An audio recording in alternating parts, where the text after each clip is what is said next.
రెండో పూట తిండి తింటలేదు, చపాతీలు తింటారు. దిక్కుమాలిన బతుకంటే అదే. అన్నం తినడానికి లేదు, అది కూడా ఒకటే చపాతీ, అందులో రెండోది ఉండదు, బరువు పెరుగుతాడు. చట్నీ ఉండదు, బీపీ వస్తుంది. షుగర్ వేసుకోడు, ఎందుకని ఈయనకి షుగరు.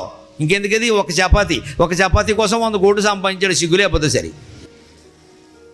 తినడానికి లేనప్పుడు, కట్టుకోవడానికి లేనప్పుడు, హాయిగా పడుకోవడానికి లేనప్పుడు, నిశ్చింతగా నిద్ర పట్టనప్పుడు ఆ 100 కోట్లు అవతల బారేసి ఆటో డ్రైవర్లో బతకడం నయం. ఆటో డ్రైవర్ మీరు గమనించండి, ఆటో డ్రైవర్ ఎలా ఉంటాడు. వాడు ఆటో అద్దెది, వాడు అద్దెకి తెచ్చుకుంటాడు, పొద్దున్నే వీళ్ళు తెచ్చుకుంటాడు. దానికి సాయంత్రానికి 200 300 కట్టాలి. సాయంత్రం వేసరికి వాడు 600 సంపాదిస్తాడు, 300 అద్దె ఇచ్చేస్తాడు.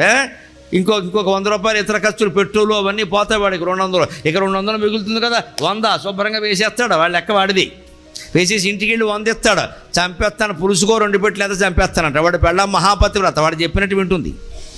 అందుకని వండి పెడుతుంది, శుభ్రంగా తినేస్తాడు. ఆటో డ్రైవర్ 100 రూపాయలు కూర భోజనం వాడు తినేస్తాడు. బయట నులక మంచం వేసుకుంటాడు, నెక్కర వేసుకుంటాడు,